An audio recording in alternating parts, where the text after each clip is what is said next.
Hello everyone, myself Himanshu Dhupia. I welcome you all at Universal Group of Institutions Bangalore. Today we are going to talk about the two major hydroelectric projects that has been signed between Government of India and Arunachal Pradesh. The name is Tato-II and Heo hydroelectric projects. These are the two projects that will be powering India's northeast region. Northeast India means all the seven sisters, example being Arunachal Pradesh, Nagaland, Manipur, Mizoram, Tripura, Meghalaya and Assam. They are the seven sisters along with the Sikkim. Remember, Sikkim is not the seven sister, you have to remember that. Now, the Heo project's capacity will be 240 megawatt and Tato-II project's capacity will be 700 megawatt cap. Okay. So, in examination point of view, you have to remember on which river Heo project is scheduled. So, you have to remember it is the Yarjep river. Okay, and the Tato-II project is on Siom river, and these two are, like we can say, these are the transformative hydroelectric projects. Okay, in the Shiomi district of Arunachal Pradesh, India. So, these projects will harness the abundant water resources because there are a lot of water in the northeastern region, but because of the topography we cannot use it. We were not having that much technology to efficiently use the water of northeast. Okay, so when we have such projects in the pipeline like Heo and Tato-II, so we have the employment opportunities as well as the clean energy because we are targeting for the clean energy. Also, this border area, because northeast, you can see the map here, these are the China, this is our Myanmar, all these are there. So in border areas, traditional conventional source of energies are very hard to reach. So this is the alternative source of energy along with the green initiatives, we can say like that. Okay, so the total cost of these hydropower projects will be like 8,146 crore rupees. We have to remember that.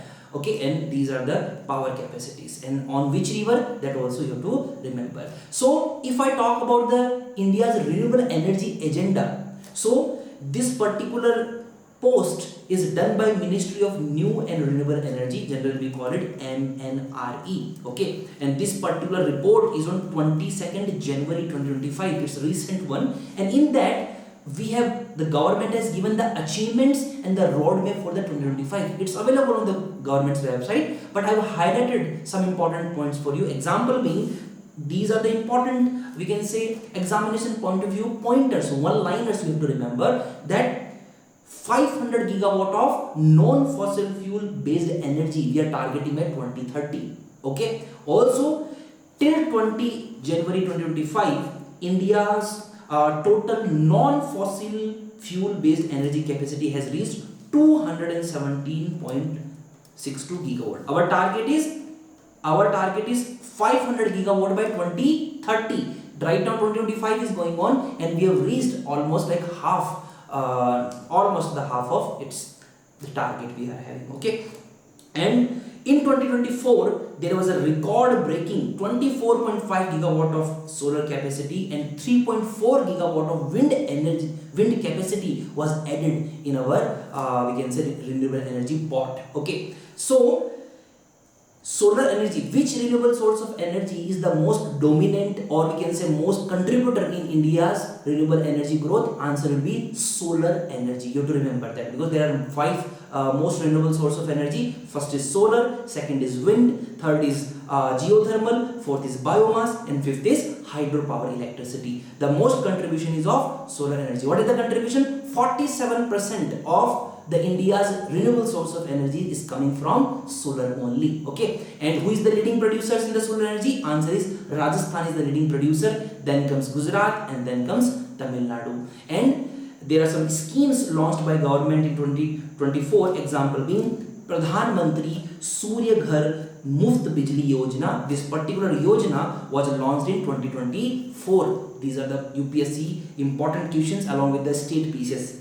You have to remember that. Also, in the last line it's being said that wind capacity has also been increased and Gujarat is the number one wind energy producer. So Rajasthan is the number one solar energy producer and Gujarat is the number one wind energy producer. Okay, so in the next part it has been written that green hydrogen push manufacturing expansion and grid infrastructure development is taking place in the our renewable energy agenda. Okay, along with the solar and wind, hydropower is also, because when we are generating the electricity from the water, running water, there is no any carbon dioxide emission is releasing, right? And we can use that water, or water supply is unlimited in the on the earth. So again and again we can use that particular water for so renewable means easily replaceable or replenished sources of energy. You have to remember that. Okay, so renewable source of energy doesn't mean carbon dioxide emission. You have to remember that. Fine.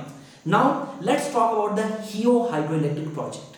So Heo project represents a carefully designed runoff river scheme. What is runoff river scheme? Runoff river scheme means a river is flowing. Which river? Yarjep or She river. There is another name of Yarjep river is She. So She river is flowing, and we have put a dam over it. Okay, and now we are using that river's water, flowing water, to generate the electricity. You have to remember that. We are not reserving that particular. It's not like a big project.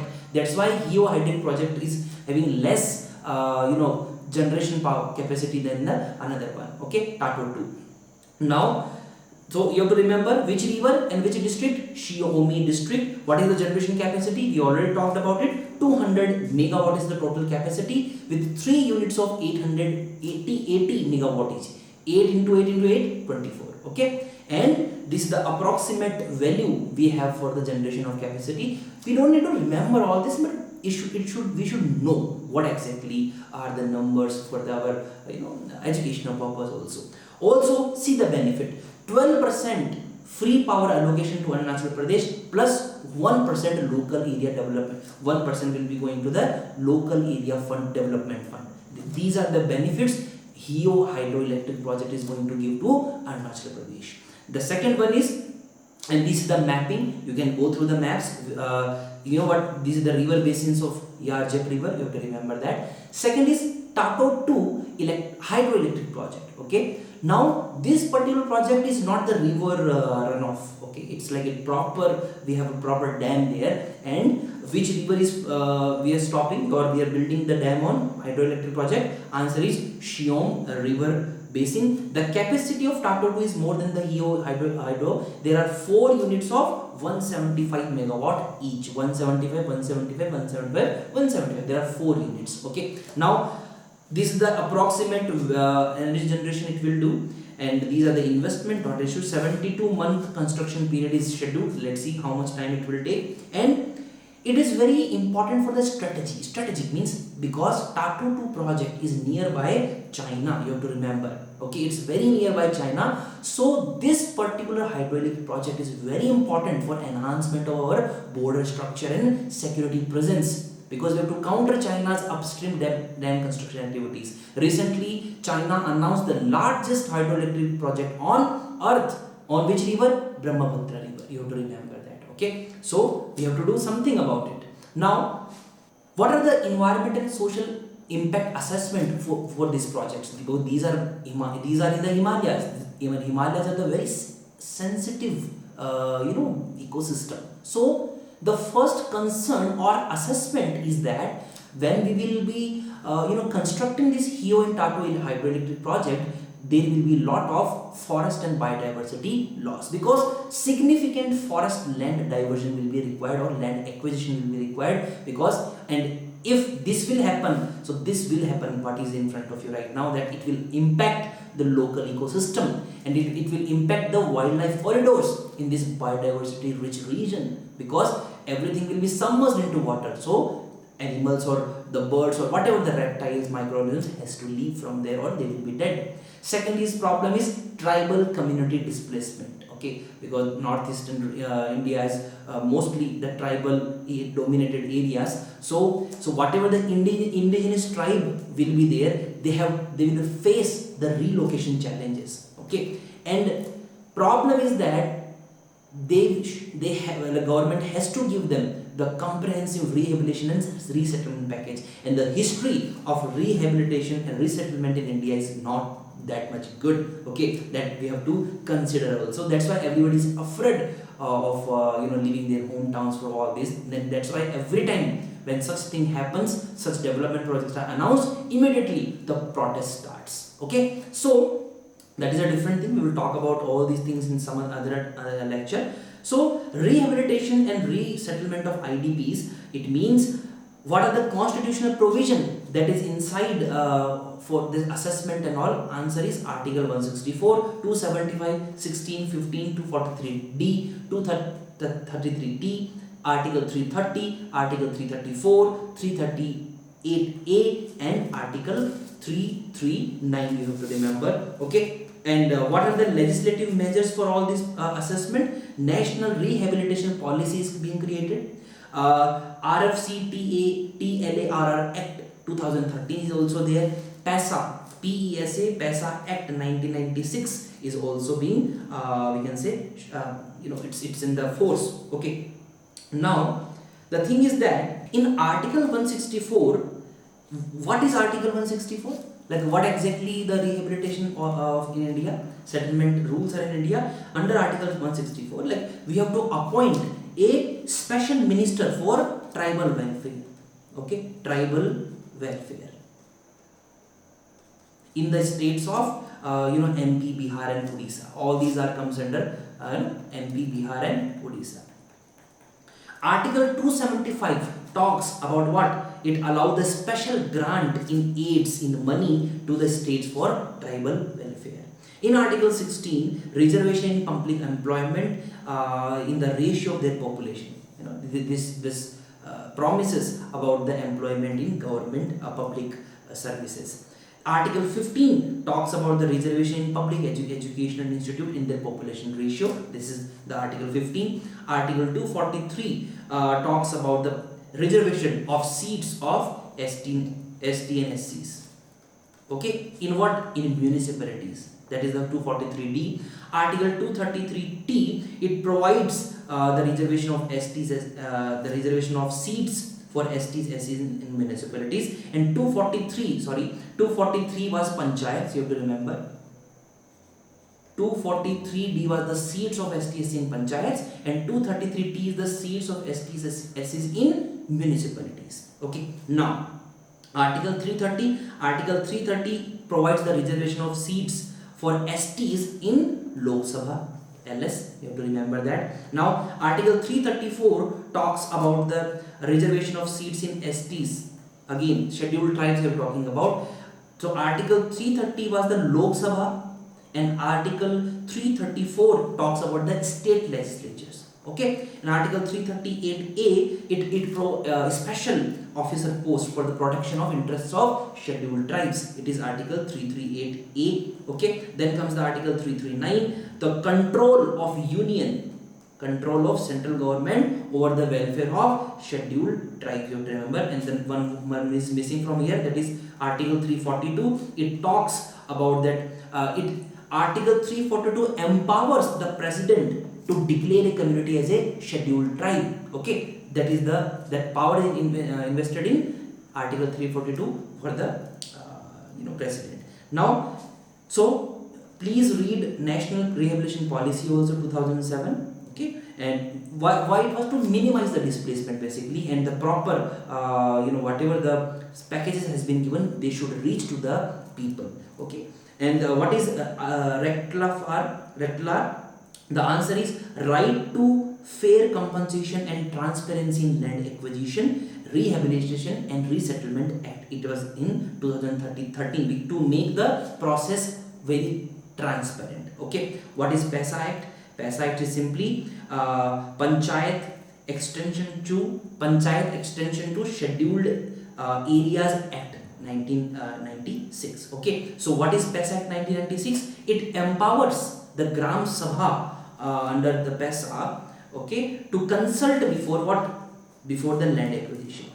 Before the land acquisition, you have to consult to what? You have to consult to the Gram Sabha of that particular. These are the rehabilitation, legislative measures and constitutional provisions. Okay, so basically when you are reading a topic, all these things you have to read, because this is how a perfect package of reading takes place. Okay, you have to remember that.